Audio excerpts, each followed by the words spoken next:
It's time for a portfolio update as 2024 has been a roller coaster for my portfolio. In this update, we're going to discuss my portfolio strategy for 2025 and I've made a small change to my portfolio. Let's get started. Before we're going to continue, as I said in my previous videos, it's the final time to get into the consultancy. On the 1st of January, we are closing the doors for new entries as we want to keep our standard of service. So if you want to be joining the consultancy and prepare yourself for the upcoming bull cycle or get hands-on service from us, make sure to reach out to us in the description beneath. You can find the link. Now, the portfolio has been going through a pretty rough ride, as in 2024 I've made several decisions for my portfolio, and the primarily decision that I've made was going all in into altcoins, which I've been accumulating technically in Q2 of 2024, in the sense that on the 12th of May, I've been making a video on the reason that I've sold all my Bitcoin and I went all in into altcoins, which has received some arguments or feedback from you guys.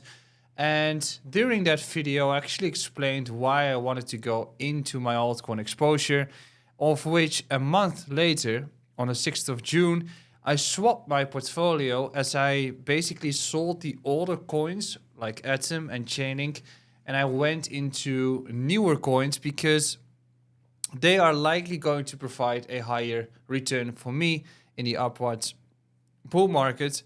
But the other hand, it's also going to be way more volatile, and therefore it's going to give me a lot of pain if the markets are going to go down and if I'm wrong. And actually, I basically jinxed myself in the sense that I said, well, probably I'm going to be way too early with my investments into altcoins. And as you can see, I actually did the exact same. You can see in the screenshot that I basically was buying the top during that period, and the markets basically collapsed, which made it a very rough summer period for me due to the impact it had on my personal portfolio. And for your understanding, I've got my personal portfolio and we've got the venture capital portfolio. They are two different ones, all allocated into Web3 and crypto. The question is, what is my current portfolio? My current portfolio has 4 bigger altcoins, 4 smaller altcoins. The bigger ones are Optimism, Ethereum Name Services, Celestia, and BitTensor. And the smaller ones are Rocket Pool, Omni, Renzo, and Aevo. And what happened with all those altcoins during the summer? Well, Optimism went down by 55% against the USDT. Against the dollar value, ENS went down 30%, TIA went down 55%, and BitTensor went down 50%. That is okay-ish, but once you start to look into the smaller assets, then Omni went down 70%, and Aevo and Renzo both went down 75%, where also Rocket Pool has dropped by 55%. So basically, my portfolio went down by 60% since I did make the swap, and I knew that this was a chance that I'm going to take. And although the fact that I'm down 60%, I didn't change my thesis, as I know that if I'm down 60%, but by upside at the end is going to be that I'm 5 to 10x more in Bitcoin value, then I'm actually quite fine with that decision making. So the fact that my portfolio has been down so much was rough. I felt it again, but it's part of the decision that I've made, and I've not made any rotations since that moment, and I've not been selling anything. Well, the question then is, how is my portfolio balanced? I've got 4 bigger ones, as I said, and I've got 4 smaller ones. The bigger ones are on average 15% per asset, and the smaller ones are around 10%, and it can change due to the market fluctuations. But that's how I build up my portfolio. What's the current status of those coins? Well, if you go down the list again, Optimism is down 7% since my average buy-in. Tau is up 35%, TIA is down 30%, and ENS has been going up by more than 100% since the average buy that I made for those actual assets. The smaller ones, Aevo and Omni, are down 50%, where Renzo is down 70% and Rocket Pool is down 25%, which means that the smaller ones and the bigger ones are basically balancing themselves out. So at this point in time, I'm only down 5% on my entire portfolio in USD value. In BTC value, I'm actually down more because Bitcoin has been going up and the altcoins haven't really been outperforming until now. And I've been doing this before. I've been doing this in 2020. In 2020, my portfolio went down by 60 to 70%. And after that, Veracity went 100x. So I know the drill. It's the final time that I'm doing it. And I'm still going to follow this strategy. But I've made one change in my portfolio, which I'll be discussing in the next part. Hey! As you know, I'm a huge football fan and our sponsor OKX is currently running a promotion with Manchester City. If you create a new account and you deposit €1,000 and you keep it on there for 7 days, you get one of those shirts for free at your home. And on top of that, you might be able to win a 2-person VIP all-paid experience to go to Manchester City Chelsea. Go to okx.com/cryptomitchnl. Make sure to get that account and maybe we'll see each other at the Manchester City game. Small news bulletin. I've made a change in my portfolio. You might not expect it, but yes, I've been doing some stuff in my portfolio. And I've not been day trading it. I have been testing day trading strategies in terms of trading volatility, which is something that we will be discussing in 2025. But actually, I've been going through fundamental aspects of the portfolio that I had, and ENS has been a tremendous winner in my portfolio. I said it in the previous minutes. It has been going up by more than 100%. Actually, it went up by more than 150%, and that is great. And if something like that happens, it gives you the capacity to compound your returns. So you need to question yourself, like, what is ENS going to do in the coming 3 to 6 months in terms of return? And is that going to be so much better than some of the coins that haven't been doing anything and are yet to have that run? So technically, I wanted to keep my portfolio, but knowing the fact that I am completely exposed towards the ETH ecosystem, I wanted to make a change. And that's why I swapped my ENS position and I've bought back basically my SAI position. As I think that having a little bit diversity or changes in your portfolio is enabling you to compound your returns and also to limit your risks in some way. So I swapped my ENS at $42. I bought SAI at 51 cents. And I think that all those newer layer ones are going to do well. And especially if you look at the SAI price valuation at this point, if you compare it to Atsui, for instance, then my expectations are that SAI is likely going to start doing the exact same run in the coming period. And I've already been making profits with ENS, which now I can compound into SAI. And if you look at SAI against Bitcoin, you can see that going towards the all-time high for SAI against the Bitcoin valuation, there is a 400% run against Bitcoin. And I'm happily going to take that route as I think that this particular layer is going to have that return. The most important part is trading the altcoins in 2025. And 2025 is the 4th year of the 4-year cycle, if the 4-year cycle still exists. And that means that the returns are likely going to be high. But when returns are going to be high, it says volatility increases. And when volatility increases, it also applies to having more risk. So you need to have a great plan. That's why this part is cut up into 4 different strategies that I want to amplify going into 2025. But first, what is 2025 going to be? I'll be making some videos about my Bitcoin prediction, and I'm also going to be making a video about Bitcoin and altcoin predictions for 2025.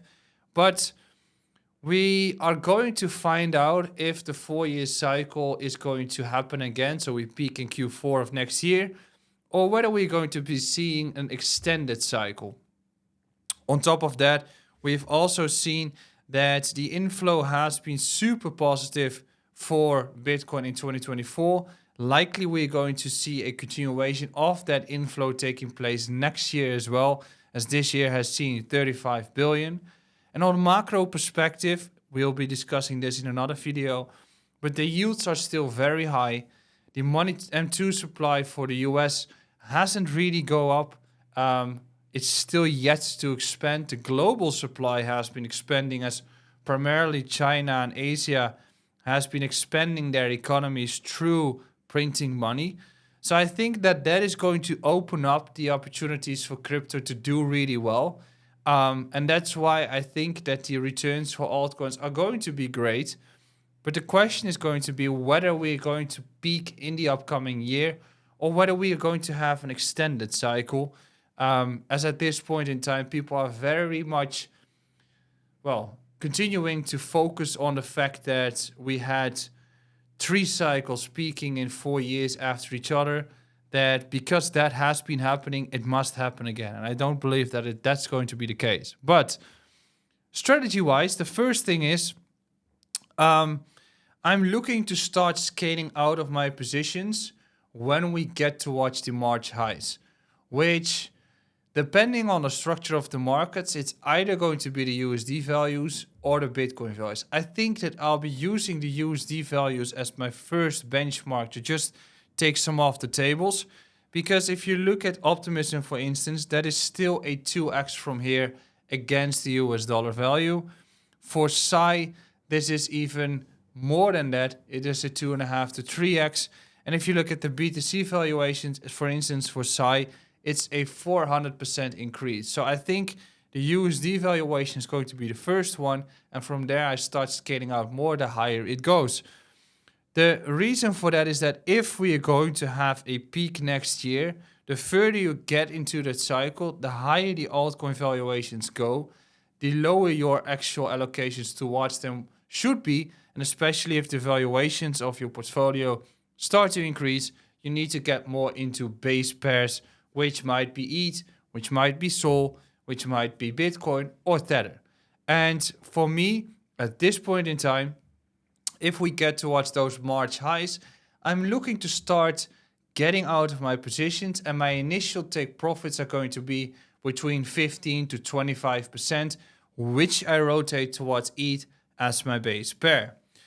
The second thing is that we've seen in the past quarter that new assets are really doing well. New meme coins, new verticals, new listings, things that have hype. And I think that this is going to continue. We're going to have Bitcoin DeFi protocols. We're going to have new DeFi protocols. We're going to have DePIN protocols. And I think that those are going to thrive, but they are also going to have massive corrections. So my expectations are going to be that I'll be trading and rotating, just like I've been doing that with ENS going into SAI. I'm going to rotate towards assets throughout the year because verticals and narratives change. We've had Solana meme coins taking place, but now we're getting more into the utility coins, or at least ETH doing well. Maybe after that, we're going to have RWA or DePIN. So I'm continuing to rotate those coins to keep on compounding my profits, but keeping in mind that the deeper we get into the cycle, the less allocations I'll be having. The third one is also an important one, which is, I think that over the cycles, you basically have a correlation between assets moving around. So back in 2017 and back in 2020, you basically had a group of coins moving, Litecoin, XRP, EOS, all those older ones. And then a new group starts to move, and then a new group starts to move. I think that's on the higher time frame, this is the same for Solana versus ETH. And as you can see in the chart, Solana valued against ETH is currently downtrending. We've just had a tremendous move and it starts to have a slight downtrend. But that trend is going to switch into an uptrend at some point again. And when that happens, it's very likely the case that meme coins are going to outperform again. I think that those meme coins are going to have multiple cycles, just like utility coins are going to have that. So at this point, I'm heavily allocated into ETH, but I'm looking to allocate more towards Solana when that valuation is going to bounce back more into ETH, and the Solana coins are actually undervalued compared to ETH. The final one is that I'll keep I'm going to monitor everything that happens on the macroeconomic part, as I think that it's going to be a relative roller coaster being into crypto, and it's not yet defined whether we're going to peak next year, depending on what the Fed is going to do, depending on the recession, depending on the labor markets, and depending on what Trump is going to do and what climate that is going to bring for the institutional investors, for the ETF. But I'm looking to monitor that, and I'm also going to start allocating less into crypto and more into other assets when we get into a further stage of this cycle, which means rotating more towards gold mining companies, emerging markets, stuff that I would like to integrate onto YouTube. So those are the 4 strategic parts that I'm going to focus on for 2025. And of course, what I'll be sharing with you guys on this channel. Thank you very much for watching to this update. I'll be back on a new one Sunday, my Bitcoin prediction for 2025. Make sure to be there and make sure to subscribe. I'll see you again. Ciao.